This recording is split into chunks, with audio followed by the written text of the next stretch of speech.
Batman knew it was Campbell's and not the real stuff. Yeah, that's probably why. Hey guys, what's going on? Third Street Reactions here. We're back. I'm Shane. Matt. And we're back here with the Batman animated series, season 1, episode 3. Last episode we dealt with the Man-Bat, which is just Batman reversed.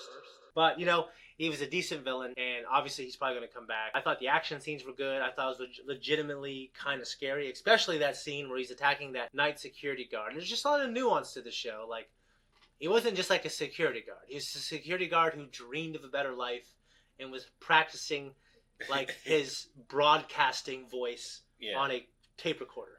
Not much of a security guard. Yeah, but, you know, it's one of those things. It's probably this night job. He's, you know, probably doesn't take it too seriously. Yeah, probably nothing ever happens. He just walks around, chills, enjoys his night. Yeah. So you know, the writers could have just put a security guard in there, but they chose to give him a backstory. Right. I think that's pretty cool. So just little things like that in the show I'm noticing. Alfred's epic one-liners. Yeah. Just reminds me of Jeffrey from Fresh Prince of Bel-Air, one of my favorite shows ever. But anyways, the next episode, episode 3, well, I tried to look at the titles, but I did see it. It's Heart of Ice. So I imagine it's something to do with Mr. Freeze. Guys, if you want to support us, you can check out the full length of this and all the things that we do on our Patreon. And we also have early access on there. All right, guys, we're going to jump in right now. Oh, yeah. Definitely Mr. Freeze. Yeah. Sure. Which is funny is Paul Dano plays in the Batman universe. This is how I'll always remember you. They're probably going to see his wife all forever young, their little frozen little thing. The monster who took you from me will soon learn that revenge is a dish best served cold. Once again, the target Arnold is Schwarzenegger's Mr. Freeze. Freeze. If this man has a problem, we're willing to listen.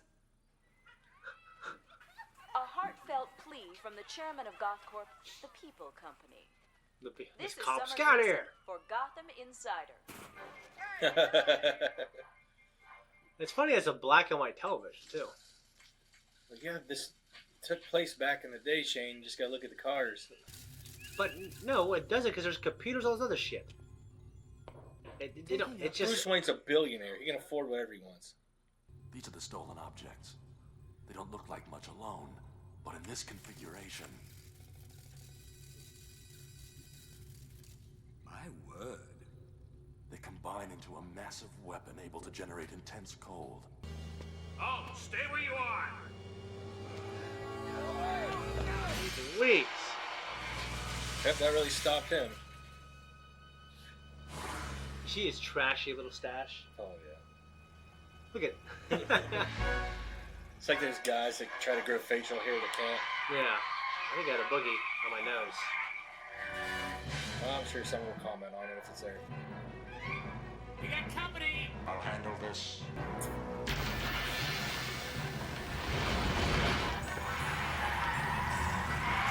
Oh, I bet you didn't ice-proof that thing, Bruce.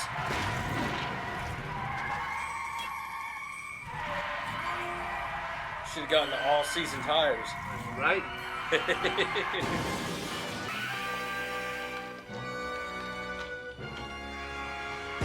I like the lighting effect there.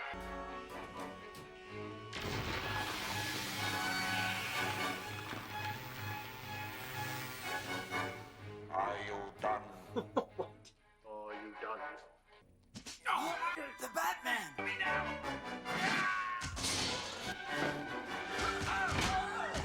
Dude, that was a hell of a kick. Freeze! Freeze!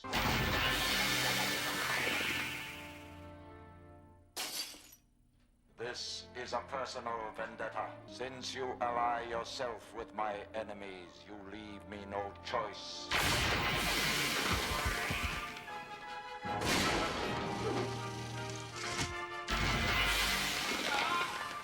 Johnny! You know his legs are probably going to be broken off. Oh, yeah. Come on, Batman. You're smarter than that. Take it easy, man. I got you. Leave him. He should have been more careful. You shot his ass. Now he's paid the price for his incompetence. But he's one of us. Perhaps you'd like to share his fate. Nope.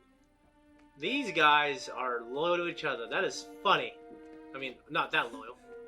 No. Don't leave me! Please! Honestly, for how big and badass they try to portray themselves, they're actually cowards. It's one of those things where they're obviously low on the totem pole because they're just these hired thugs. Right. And most hired thugs don't care about other hired thugs.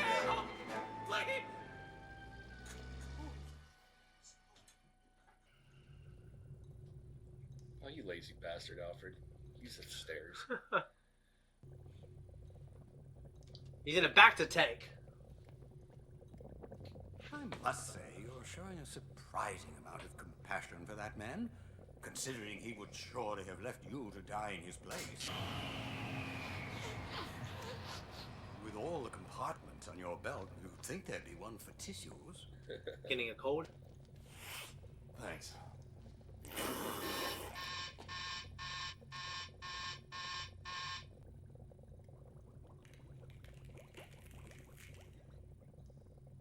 He's pulling through. The hot chemical bath did the trick. You could use a hot bath yourself. This sounds nice. Bruce Wayne, it's been forever. How have you been? Still the terror of the Gotham night scene? Hey, what's up, guys? We're best buddies. I hate fake people. Speaking like of that. terror, what's this I hear about someone causing trouble for GothCorp? You got me. Some fruitcake has it out for my company. What's up, fruitcake? Maybe it's an investor who lost money. There's only one man one of our scientists, an obsessed wacko. He was caught using company equipment for personal reasons. What was he doing? Wasting company money. My money. Look, Bruce, that people company line is great PR, but when the wage slaves start acting like they own the place, it's time to pull the plug. Know what I mean? Sir. We're hosting a ceremony tonight for Gotham's Humanitarian Industrialist of the Year. Guess who's winning? I feel ill. Congratulations on your award. I'm sure it's well deserved. Sure, the party will be crashed by somebody. Well, it's one of those things is there's bad guys and then there's like shitty guys, you know? Right. Unwarranted attacks against GothCorp have in no way changed our personal commitment to the community. Just portraying this upbeat, wholesome, good guy on TV, but then he's a real piece of shit Yeah. in real life. Compassion, charity. Where were those pretty words when she needed to hear them? If you're going to go sneaking around a crowded office building, you'll need this. Knockout gas? Chicken soup. The only way to fight a cold. Well, if you have chicken cooked, you know, and you cook the bones and the bones become collagen, and then yeah, it's pretty good for you actually. Nah, I guarantee you, just Campbell soup. Oh, that shit's bad for you. Mr. Boyle sent me to fill in. Enjoy yourself at the party with his compliments. Hey, great! You okay? I'm fine. Take off. Bruce, did you get a hair job? That is funny. I'm wondering if he'll get recognized by his philanthropist, industrialist friend with his cold. Nah, they wouldn't go. Oh, now it's Batman. Yeah. I don't know if he'll be a blonde later. Probably not. Cartoons back then didn't give a shit about consistency. This show is pretty grown up in terms of in that respect. Nora Freeze. This is spelled F-R-I-Z. My name is Dr. Victor Freeze. I-E-S. I pray will be mankind's first step toward immortality. Taller. I created it for the express purpose of freezing subjects stricken with inoperable ailments. Subjects like my own beloved wife, Nora. Open this door! Open it now! Get away from that equipment! Shut this stuff down. I ordered funding suspended weeks ago. I'm already $3 million in debt thanks to you. My wife is in there. So bring her out.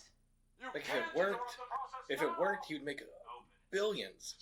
I say this project ends now! No! Stay away from her! Oh! Oh! Get out! Get out! Just get out here. Is that snow? Is it snowing inside? It's whatever he used to cryogenically freeze her. Yes. It would move me to tears if I still had tears.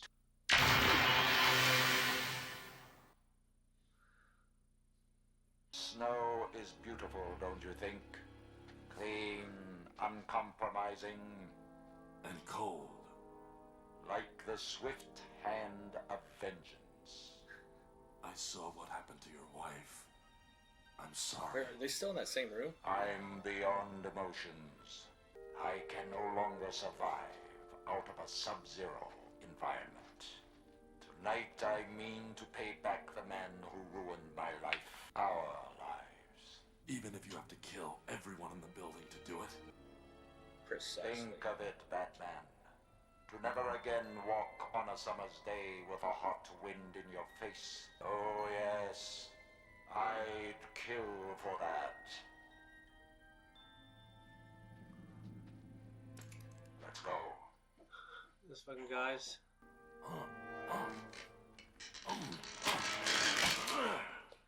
See, I guess my thing is if he's being frozen with the same technology on his legs that the other guy was, then it's like a serious thing. Gotta have hell of core strength to do that. Yeah.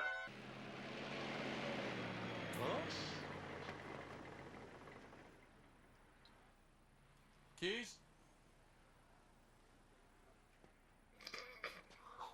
Seal the building. What I like is there's this quietness to the show. Yeah. Have you seen a big city at nighttime though? It's hustle and bustling during the day, and it's pretty dead during the night. Sometimes when I was in New York, there's some places that were dead, there's some places that were bouncing all night. Oh yeah. Get the chicken soup out.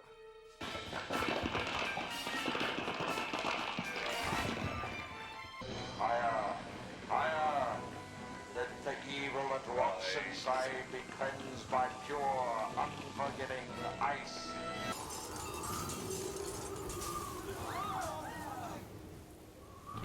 I think it would take a while to kill them. Huh?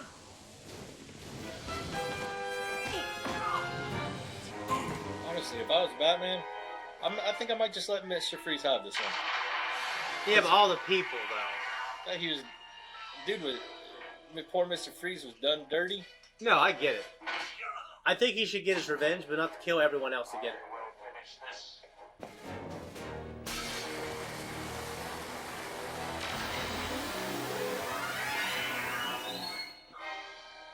That's pretty cool. Freeze well. The cold eyes of vengeance are upon you, Boyle. Who are you? Surely you remember your old colleague, Victor Freeze. No! No! Stop! Please. Beg you. In my nightmares, I see my Nora behind the glass, begging to me with frozen eyes. How I've longed to see that look frozen on you. Just in time. I'm gonna hurt Batman's hand punching that. He's a ninja, man. He's trained by the League of Shadows. Advanced circuitry that powers my suit also triples my strength. If you're not that strong, though. If you can only bench press 100 pounds and now you bench 300 pounds, it's...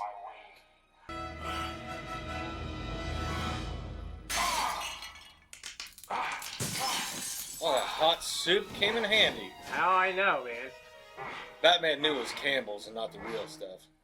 Yeah, that's probably why he didn't He's, eat I it. don't want this shit. Yeah. What was that stuff? The only way to fight a cold. A year ago, Ferris Boyle interrupted an experiment, and in the process destroyed 2 lives. Here's the evidence. Good night, humanitarian. Right? Hey, he's like a rich little boy. That's my money. I feel like I remember the ending of this. I'm looking I at it. wish there were another way for me to say it. I can only beg your forgiveness. Someplace where a warm hand waits for It's my... kind of a sad story. It really is, and the dialogue's very deep. Like he's very poetic. Yeah. When he talks. Yeah. That was my favorite one I've watched so far with you. Yeah, that was good. I mean, it was just emotionally deep. It was dark, and it was one of those things where I wasn't completely behind I mean, that's why justice is blind. That's why I'm more of a vengeance guy. Yeah. I feel like Mr. Freeze should have fucked him over. I definitely don't think he should have hurt anyone else to do it, though. I feel like Mr. Freeze could have gotten in there and, gotten his revenge in a more humanitarian way. Yeah, without killing or hurting anyone else. Yeah, because like if he knows everything about this guy, he knows where he lives. Why don't he just go to his house and freeze him in his house? I think he wanted to do it at the height of he wanted to crash what to him was supposed to be a big moment. Big moment for him. Humanitarian guru #1. He goes in there and crashes the party and exposes him for the shitbag that he really is. Yeah. So and I just like that. I like Batman's compassion. I mean, and it obviously it's a cartoon, but I didn't feel any goofiness from seeing Mr. Freeze like I did kind of Arnold Schwarzenegger. Yeah. I just felt like it was a great cartoon villain. I felt like he's got a great backstory. I think I remember reading something about the fact that it was this show where they kind of cemented his backstory to be tragic when they wanted to do something that wasn't as tragic. Right. And I'm glad they elected to do that. Yeah, he's got a good base story. No, he is, and that's why I think I think he's got one of the best stories out of all the villains. To me, he's the only one I'm really familiar with. I mean, what are we considering canon here? You know what I mean? But generally speaking, the Scarecrow. I mean, the only thing I really know a lot of him from was Batman Begins. Yeah. And he doesn't have a great. I mean, he's great. He's a great villain. But I think you're right. Mr. Freeze has a great backstory. And Joker, if we want to count Joaquin Phoenix's Joker movie, that's a great backstory as well. Right. So you got Two-Face has got a pretty good backstory too. Yeah, Two-Face is great, and we saw him in the last episode as well. So is Nora just completely dead now? Well, you didn't see the body. Yeah, you didn't see the body. You didn't have her in some kind of cryo chamber, so I feel like she's got to be gone by now. Well, it's one of those things though. I feel like they got to keep his story going by saying, "Oh, she's alive." Later on, they got to say, "Oh, she was alive." I don't know. I can't remember because I figure they're gonna, like you said, they recycle villains. I feel like they're gonna bring them back. And I feel like we'll find out more later. Yeah, I mean, we've already seen to me, 2 of the biggest villains in the first 3 episodes. Right. So, okay, the time period this takes place. The cars are old, but there's all kinds of newer technology. I still feel like it's the 50s because Yeah, but dude, Batman, the show, there's a sequel series to this called, it's like a futuristic Batman. And it's it takes place in 2010. So it's only you know what I'm saying? Maybe 60s, maybe 70s. I don't know. It can't be super modern because the dress old school, the cars are old school. The only thing modern is the weapons, computers, and even they have the Thompsons. Yeah, they do way back in the day. Yeah, I think to me it's just a fictional show where they said, you know what, we're going to make this feel like an old time gangster show, right? And we're going to do. But they can't completely. They still have to have some modern stuff. Yeah, there were supercomputers. There's those guys in a lab. They had all the sophisticated equipment. You know what I mean? Right. In episode 2. So, if he pulls out a cell phone at any point in time in this series, it's going to be more plainly obvious. Right. No, but I like the Nora stuff. I like it was very touching and even touched Batman's heart. I like how Batman helped that thug. He put him in a back to tank, which is from Star Wars. And I'm glad. I liked how he exposed that dude. He just didn't capture Mr. Freeze. Yeah. He kind of helped Mr. Freeze there by exposing him for the piece of shit that he really was. And yeah, it's like he tried to make the situation right by saying, okay, you can't kill him, but this guy can't get away with essentially. I mean, they didn't ever say murder, but they ruined 2 people's lives, and he should not get the humanitarian award. And and Bruce Wayne, the man, knows he's a piece of shit from his relationship with him. Right. So, also one thing I really like is Mr. Freeze's voice. It sounds like it's coming from a 1950s radio. Right. It sounds like this. He's sort of like Vader, Darth Vader. He's mostly machine now. Yeah, and his voice is going through some kind of vocabulator, enunciator, some kind of electric. It's got this electric bass, not the electric bass. It's got this bass to it. It just sounds like a 1940s, 1950s radio program when they're talking on the radio. Right. I really liked it quite a bit. This was my favorite episode so far, guys. I'm actually more into the show. I'm excited to watch more, guys. If you want to watch more, you can watch the next 2 episodes now on Patreon. You can also see our full length. Make sure you say hi to Matt in the comments, guys. We're out of here.